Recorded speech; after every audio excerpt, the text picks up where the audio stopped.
Hello everybody, welcome to another update on the stock screener. Today we need to talk about Verde Agritech. Ignore my last video about an exit strategy because there is no exit strategy and I will come to that later. But first, let's start with a nice video that I found on YouTube. Let's hear about this. And so the embargoing country, right, the US loses out. And of course, the embargoed country, Iran, loses out. But the other countries that sell to Iran end up winning, right? So not everybody is necessarily going to be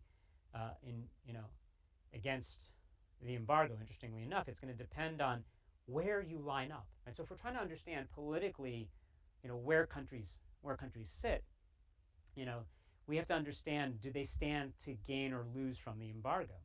Right? So other countries are going to not necessarily want to join the embargo, right? They would rather be able to continue selling goods to Iran at a lower price. Right? So they might be very happy to have the U.S. go ahead and put the embargo in place, knowing that they'll be better off. Now, in this case, if you look at it, right, A is relatively small compared to B and C, right? We can impose a lot of damage to the Iranian economy, right? A lot of loss of surplus for a relatively smaller loss of our own. Okay, so let me end it here. So basically, when you have embargoes or export bans, and in this case it's between Russia, Belarus, and Brazil. So Verde is in Brazil.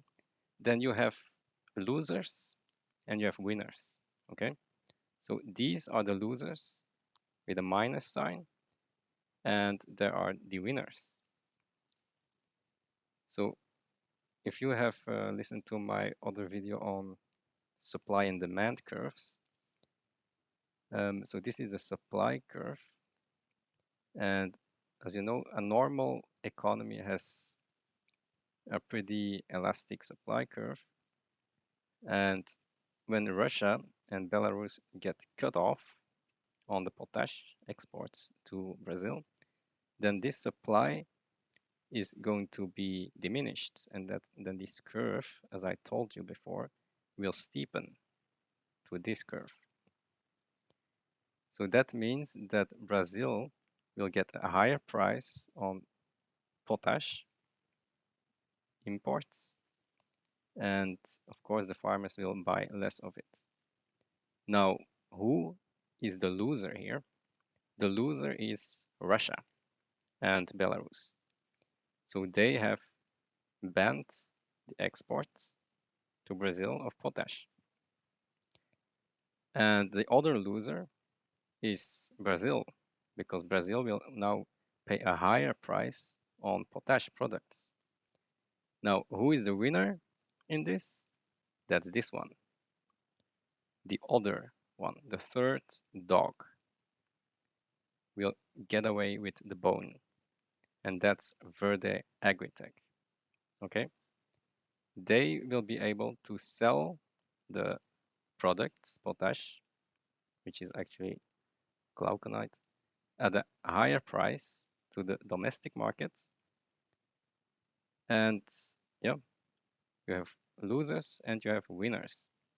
And we are now seeing this pan out. So they can actually sell their product at a lower price to the local farmers than the market price. So what are they doing now?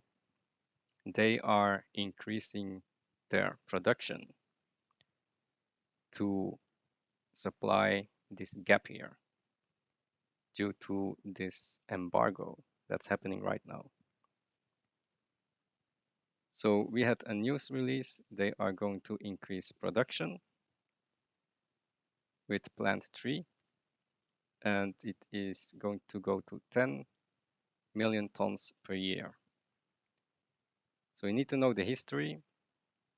We thought that production would go to 5 million tons somewhere in 2026. And instead, we are now going to 13 million tons per year. In 2024, so 2 years earlier, and more than double the previous guidance of 5 million. So Verde Agritech is now just accelerating production even more and is actually taking advantage of these supply chain disruptions between Brazil and Russia and Belarus. So that's what's happening right now. Construction is going to start next year if they get the permits, but they will probably get the permits because this is important. They are confident that the government understands the food security here, and they will ensure the timely approval of the permits. So I think that this will get approved soon, let's say next year, and then they will be able to produce at 13 million. And you need to know this year they go to 700,000. So that's a 20-fold in production from today to 2024, from 700,000 to 13 million tons per year. That's a 20-fold. So the stock price will also 20-fold. It's just logic. Okay, so we are now at the 600,000. Then we add 2.4 million to that. That's 3 million by next year, for example. And then in 2024, we go to the 13 million. So this is a growth story. Let's go to the valuations. I have updated it. So today 0.7 to 3 million, then 13 million in 2024. And then the next plants go to production and we will eventually go to 50 million somewhere in 2030. Okay. My chart has to increase in the axis because it couldn't fit anymore. So we are still at 320 million market cap. By next year should go above 1 billion. And in 2024, with all the permits in place and plant 3 in production, we should see more than a 10-fold increase in just 2 years. So this is a perfect hold for me. I bought more, and I don't see any other place here. This is the best play, the best investment that I can see.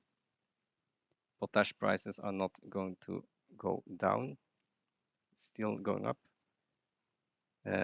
You could see, look at my other video on when to get out. You can look at the leading indicators for uranium, for natural gas, for ammonium, and that will give you an indication of the potash price, but I think it's going to go higher. Okay, so I don't see a problem with the potash price. I don't see a problem with production. So it's a very good moment to buy more of Verde Agritech. So that was the update. Verde is taking advantage of the supply chain disruptions, and I'll see you in the next video.